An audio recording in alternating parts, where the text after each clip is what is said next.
Deep Yellow Limited, ASX DYL, is an Australian listed resources explorer, also listed on the Namibian Stock Exchange.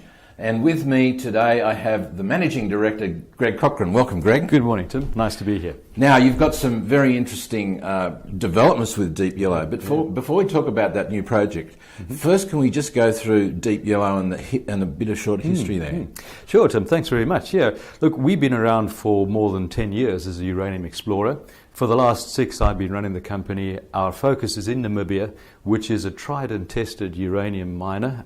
In fact, Rio Tinto has been mining uranium there for 40 years. So we have 3 projects, but our full focus is on the Tumas project, which is the release that we made earlier on this week. So what's significant about the Tumas project? Because, you know, historically the company's had a number of exploration assets, but now you've found something quite exciting.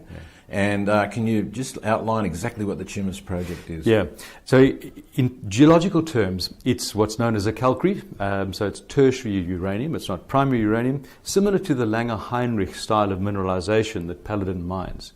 The interesting thing about Tumas is that it is 3.5 times the grade of any of the last remaining calcretes in Namibia. In addition to that, we have now done a transaction with Marenica Energy that have developed a very clever process for beneficiating that type of mineral, which makes it very cost effective, dramatically reduces capital and operating costs, which positions Tumas as, I believe, the next cab off the rank in Namibia as far as uranium mines are concerned. That's terrific. Now, what sort of resource are we talking about?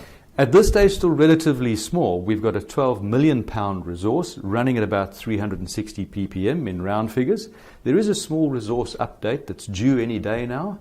In addition to that, though, we've got an exploration target where there has already been drilling, and it's at similar grades, and it's anything up to about 40 million pounds. So that would give us a mine life at our anticipated production rates of somewhere between 15 and 20 years. Wow. And so there's a lot of interest now in uranium, of course. It's not such a dirty word anymore. Yeah. We've got hundreds of reactors coming online around the world. Do you see the possibility that Tumas will be able to supply that demand for uranium? Undoubtedly. And the uranium market is indeed a complex market. Subsequent to Fukushima, we have all struggled as the Japanese, which is one of the major consumers, has obviously turned off its reactors. As it gets its act together again, it's now currently relicensing those reactors, taking a much more stringent, and I agree with that approach, to licensing their plants. And so we're still, as we speak today, at a state of slight oversupply.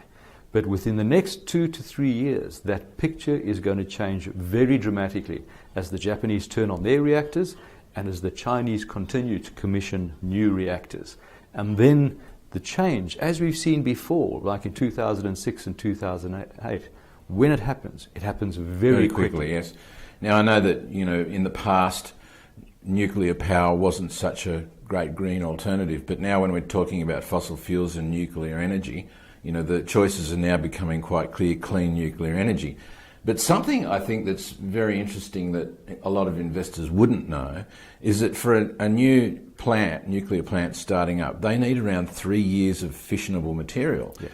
So with a lot of reactors coming online, the consumption in the initial startup phase is 3 times what it is to ongoing. Well, no, precisely. You hit it on the head there, Tim, and that's why this supply-demand connection is changing so rapidly in the next 2 to 3 years, is that particularly with the Chinese starting new reactors, that's a huge slug on the demand cycle. So yeah, we're looking forward to that, and certainly Tumas is ideally positioned as we move forward into PFS, DFS construction, that we're looking to be in production come the end of 2019.